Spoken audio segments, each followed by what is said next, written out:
पेश है हिंदी जबान में अपडेट।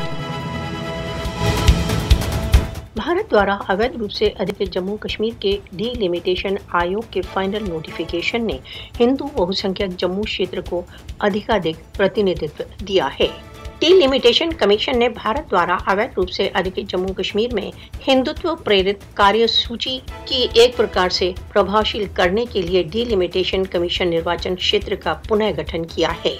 भारत द्वारा अवैध रूप से अधिकृत जम्मू कश्मीर में जेरीमैंडरिंग हिंदू बहुसंख्यक क्षेत्र का पल्ला भारी, मुस्लिम बहुसंख्यक कश्मीर घाटी पराजित। जेरीमैंडरिंग का लक्ष्य भारत द्वारा अवैध रूप से अधिकृत जम्मू कश्मीर की मुस्लिम बहुसंख्या को राजनीतिक रूप से अप्रभावशील करना था।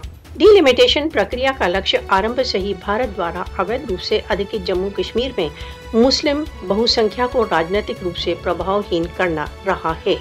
डीलिमिटेशन एक्सरसाइज का आरंभ से ही लक्ष्य भारत द्वारा अवैध रूप से अधिकृत जम्मू कश्मीर में बीजेपी की कार्यसूची को आगे बढ़ाना है।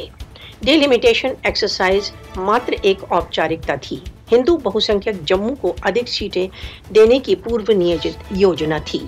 भारत द्वारा अवैध रूप से अधिकृत जम्मू कश्मीर में जेरीमैंडरिंग कश्मीरी मुसलमानों को अशक्त करने का एक और प्रयत्न।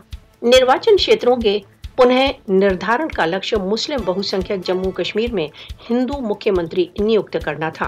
भारत द्वारा अवैध रूप से अधिकृत जम्मू कश्मीर में जेरीमैंडरिंग 5 अगस्त 2019 परवर्ती भारतीय अवैध कार्रवाइयों को आगे बढ़ाने का एक और पग। आरएसएस बीजेपी कार्यसूची मुस्लिम पहचान को समाप्त करना, जम्मू कश्मीर में हिंदू सभ्यता की स्थापना। मोदी ने आर्टिकल 370 का बहिष्कार कर कश्मीरी मुसलमानों को डिसएम्पावर करने की बाधा को समाप्त कर दिया।